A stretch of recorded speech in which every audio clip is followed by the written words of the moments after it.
오늘 시간에는 아빠, 아버지라는 제목으로 하나님의 말씀 증거하도록 하겠습니다. 아기를 낳아서 키우다가 보면 아기가 옹알이를 하게 되면서 처음으로 엄마, 아빠 이렇게 말을 할 때가 있습니다. 엄마, 아빠로서는 말로 할 수 없는 기쁨과 감격을 느끼게 되는 순간입니다.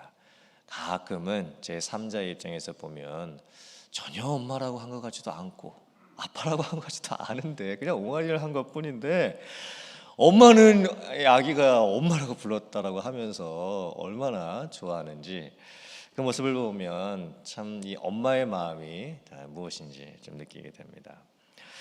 또 보통은 아기가 엄마라는 단어를 아빠라는 단어보다 먼저 하게 됩니다. 그래서 아빠들은 계속해서 아기에게 아빠, 아빠, 아빠, 아빠 이렇게 얘기를 합니다.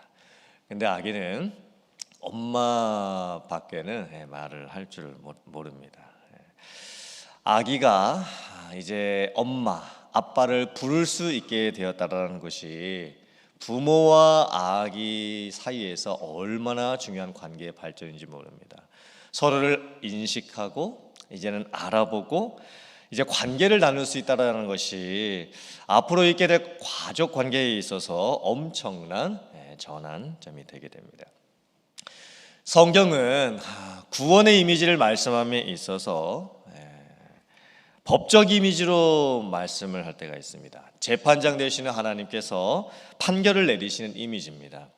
구원받았다라고 하는 것은 죄 사함, 칭의를 받는 것과 같습니다.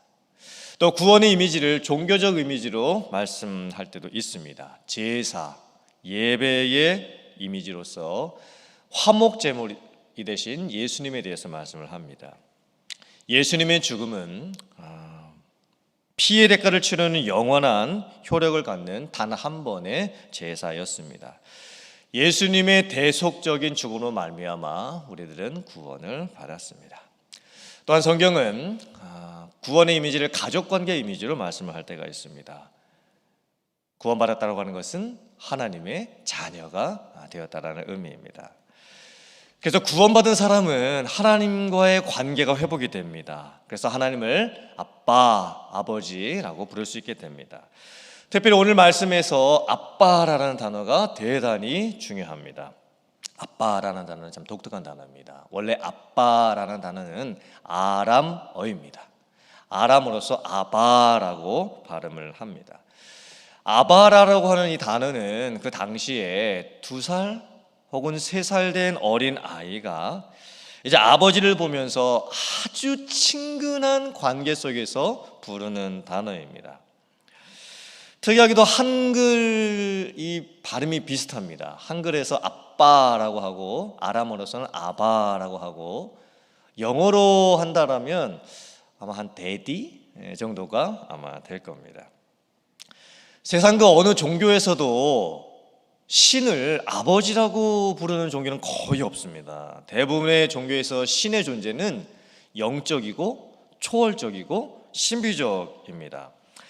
그래서 대부분의 종교에서는 신을 표현할 때에 더 커 보이고 더 위대하게 보이게 하기 위해서 웬만하면 사람들하고의 간격을 최대한 유지를 하려고 합니다.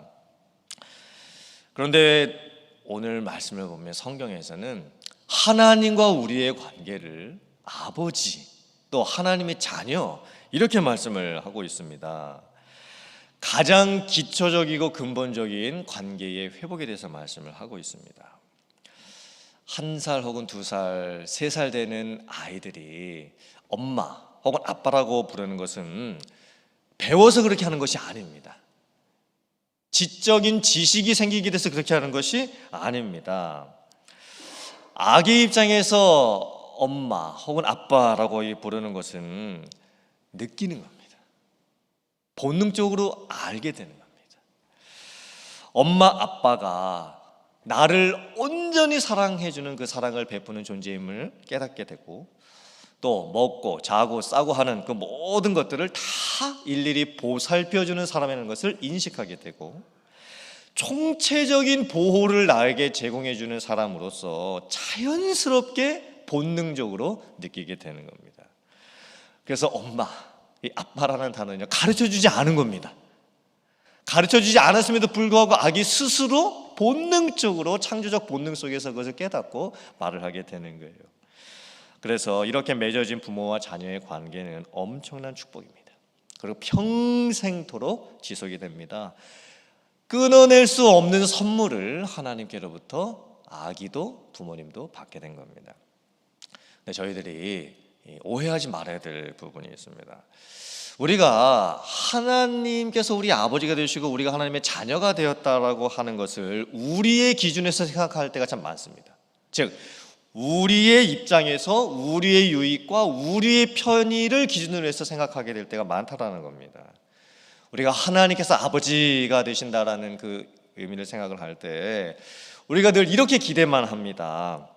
하나님께서 우리의 아버지가 되시고 우리가 하나님의 자녀들이기 때문에 하나님께서 우리들을 무조건적으로 사랑해 주시고 우리가 필요한 것이 있을 때 하나님께서 다 공급해 주시고 힘들 때는 도와주시고 우리가 나쁜 길로 빠져들지 않도록 우리를 지켜주시도록 그렇게 저희들이 하나님을 생각할 때가 많습니다.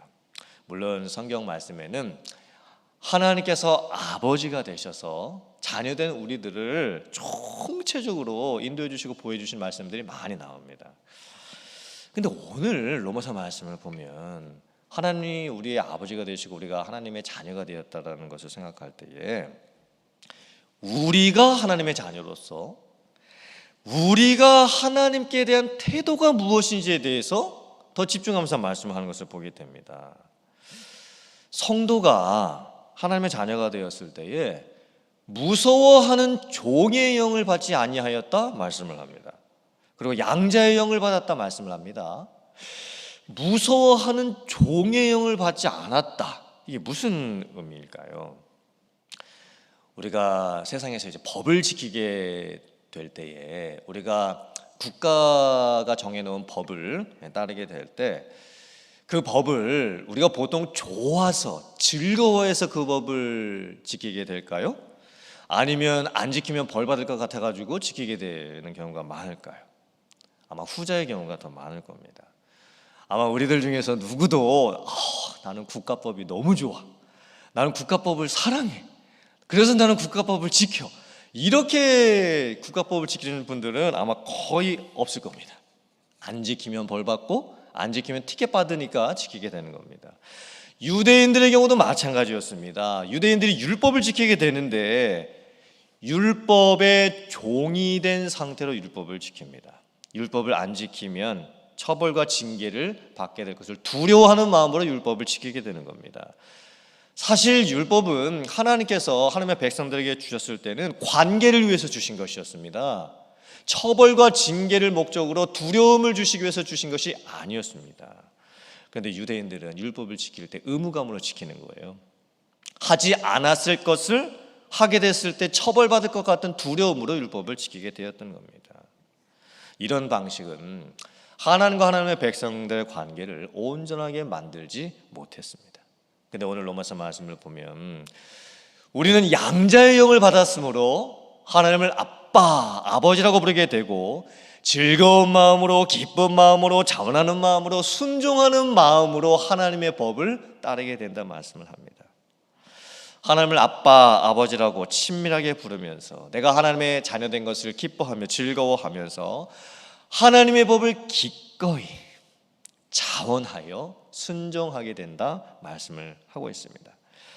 그래서 오늘 17절 말씀을 보면 우리가 하나님의 자녀가 되었을 때 우리가 하나님의 상속자가 되게 되는데 하나님의 상속자가 되었다라고 하는 것은 하나님의 것을 내 것으로 만들 수 있다라는 겁니다. 그런 자격이 우리에게 주어졌다라는 겁니다. 그런데 하나님의 자녀가 됐으면, 하나님의 상속자가 됐으면 하나님의 영광만 받을 뿐 아니라 하나님으로부터 오는, 하나님께서 때로 우리에게 주시는 고난까지도 같이 받게 된다. 기꺼이 고난까지도 받게 된다. 이렇게 말씀을 하고 있습니다. 사실 고난은 받기 싫은 거죠. 고난은 웬만하면 피하고 싶은 겁니다. 근데 성도들은 하나님의 자녀가 되면 하나님을 아빠 아버지라고 부르면서 때때로 받아야 할 고난이 있다고 한다면 그 하나님과의 관계 속에서 그 고난마저도 기꺼이 감당할 수 있는 능력이 생기게 됩니다. 이 모습을 예수님께서 십자가 위에서 정확하게 보여주셨습니다. 예수님께서 십자가에 못 박혀 계시는 동안에 하나님을 아빠 아버지라고 부르시게 됩니다. 그리고 하나님에 대한 호칭으로서 그 말을 하시게 됩니다. 마가복음 14장 36절 말씀, 이르시되 아빠 아버지여 아버지께는 모든 것이 가능하오니 이 잔을 내게서 옮기시옵소서. 그러나 나의 원대로 마시옵고 아버지의 원대로 하옵소서 하시고, 예수께서 겟세마네 동산에서 십자가를 앞두고 기도하실 때에 하나님을 아빠 아버지라고 부르십니다. 그리고 기꺼이 즐거이 자원하여 순종하시면서 십자가를 받아들이시게 됩니다. 예수님께서 십자가를 지실 때에 억지로 지신 것이 아닙니다. 지기 싫은 십자가를 할 수 없는 상태에서 마지못해 지신 것이 아닙니다. 예수께서 하나님을 부르십니다. 겟세마네 동산에서 기도하시면서 부르십니다. 아빠 아버지. 그리고 하나님께서는 모든 것이 가능하시오니 가능하시면 이 잔을 내게서 옮겨달라 말씀합니다. 그런데 나의 원대로 하지 마시옵고 아버지의 원대로 하시옵소서 기도를 하시게 되는 거예요. 그리고 예수님께서는 십자가를 지셨습니다. 그리고 우리들을 구원해 주셨습니다. 우리도 마찬가지입니다. 우리가 성령의 인도하심을 오해할 때가 많이 있습니다. 성령의 인도하심을 받는다는 것을 모든 일들이 잘 되고 막힌 것이 다 뚫리고 손해는 하나도 보지 아니하는, 모든 계획들이 착착착착 진행되는 그런 식으로 성령의 인도하심을 생각할 때가 참 많습니다. 근데 오히려 성령의 인도하심은, 진짜 성령의 인도하심을 받는 사람들의 모습은 고난까지도 선택할 줄 아는 능력이 생기게 되는 겁니다. 내가 그리스도인으로서 세상에서 살아가는 동안에 세상 사람들과 다르게 생각하고 다르게 말하고 다르게 행동할 수 있는 능력이 우리에게 생기는 겁니다. 손해볼 줄 뻔히 압니다. 그리고 이 일을 내가 했다가는 내가 많은 시간과 이 것들을 빼앗기게 될 줄도 내가 압니다. 심지어는 내가 핍박을 당하게 될 것까지도 예측할 수 있습니다. 웬만하면 피하고 싶습니다. 웬만하면 내가 이 일을 맡고 싶지 않습니다. 웬만하면 내가 저 사람을 만나고 싶지 않습니다. 그런데 성령의 인도함을 받으면서 하게 됩니다. 왜냐? 하나님의 뜻을 알기 때문입니다. 내가 하나님의 자녀로서 무엇을 해야 될지를 성령께서 나에게 가르쳐 주시기 때문입니다. 그리고 그런 고난을 선택한 사람에게는 하나님의 상속자로서 누릴 수 있는 하나님께서 최후로 갚아주시는 영광과 상급을 맛보게 되는 줄 믿습니다. 이런 고난까지도 우리들이 선택할 수 있어야 됩니다. 하나님께서 우리에게 주시는 고난까지도 선택함으로써 성령의 인도함을 받으면서 살 수 있는 진정한 하나님의 자녀의 삶을 살아갈 수 있는 성도님들 다 되실 수 있기를 주님의 이름으로 축원합니다. 그래서 오늘 26절, 27절 말씀을 보면 우리가 하나님을 아빠 아버지라고 부르면서 고난까지도 기꺼이 받아들이는 삶을 살아가게 될 때에 성령께서 연약한 우리를 도우신다 말씀합니다. 약속해 주십니다. 그리고 우리가 기도할 수조차 없이 힘겨움을 겪게 될 때에 성령께서 우리를 위해서 말할 수 없는 탄식으로 중보하시면서 기도해 주신다 약속을 해 주십니다. 그러므로 성도님들 지금 여러 가지 힘들고 어려운 지금 상황들을 겪고 계실 텐데 이 어려운 시기에 하나님의 자녀된 그 특권을 누리시고 하나님을 아빠 아버지라고 부를 수 있는 그 깊은 관계 속에서 고난마저도 넉넉히 감당해 가고 성령과 동행하심을 누리면서 살아가실 수 있는 성도님들 다 되실 수 있기를 주님의 이름으로 축원합니다. 아멘.